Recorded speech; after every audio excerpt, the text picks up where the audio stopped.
problem. I'm going to show you a strategy on moving a lockout from one character to another. Uh, Lockouts are very useful for farming bosses. Um, you can use it to skip past entire instances. For example, right now I am farming multiple mop raid bosses for their mounts, like Horadon and Elegon.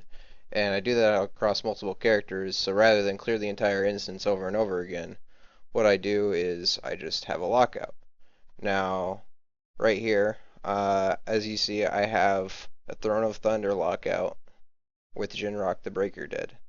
That's useful for killing Horadon. So what I'm going to do is I'm going to reactivate that raid lockout. Um, I think I'm probably able to solo Horadon on my shitty monk alt now. So what I'm going to do is I'm going to invite a character on my second account, although you can just do this by inviting a friend. I'm going to promote them to leader, and I'm going to log out and switch to the character I want to get the lockout on. So I'm going to go on my shaman. He's level 90. Definitely cannot solo Horadon. So I'm going to go over to my second account. I'm going to invite my shaman, and there we go. Now I'm going to promote my shaman to leader and leave the group since I can't be in raid as level 1.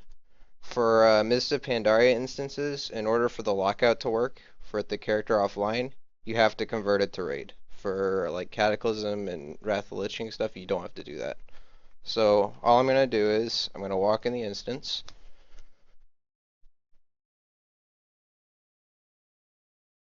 And assuming load screen works, there we go.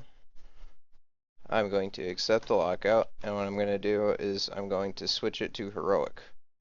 That pretty much means that you have to have killed the final boss, so Latian in this instance, to switch to heroic. What you do is you accept the lockout, and it should bring up a message sometime soon. You're now saved to this instance.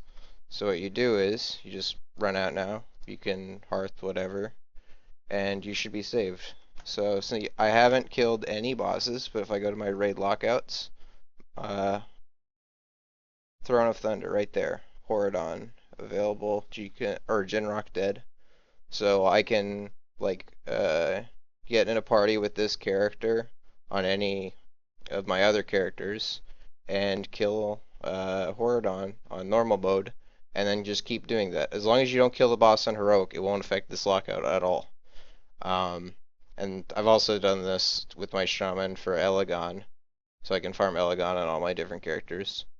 And yeah, that's pretty much it.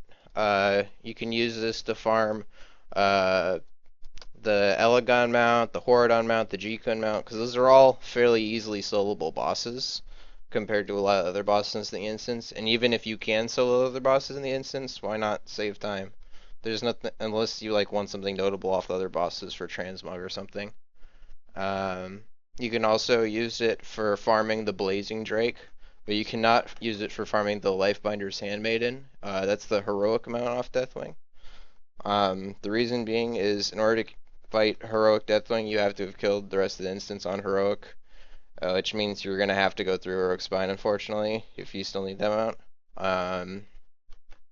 Which he's not hard, you just have to do the mechanics properly, unlike a lot of other fights that you can just overpower.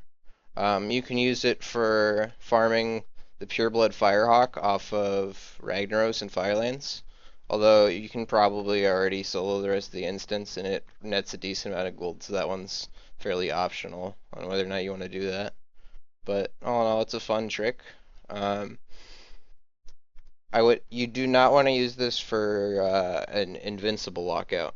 I have actually this character doesn't have an invincible lockout anymore because I have invincible. But the thing is, if you extend the lockout on heroic and then you kill the boss on heroic, it's going to use up the heroic lockout, so you can't kill the boss again on that lockout. But what you can do for invincible lockouts is you can kill all of the bosses except Lich King on normal, and that's a normal lockout. So if you invite the character that you want to kill the boss on. So, for example, I have the lockout on my shaman here, and I invite a friend or invite my second account to invite my character I want to kill it on. Um, all I have to do is I just have to extend the lockout, walk in on 25-man normal, and it'll accept the normal lockout, and then switch it to heroic inside. You no longer need to kill all the bosses on heroic to fight the Lich King. It's been like that since Cataclysm, I believe. Um, and yeah, you can farm heroic Lich King without killing all of the other bosses. It's a fairly useful trick, and I hope you guys enjoy it.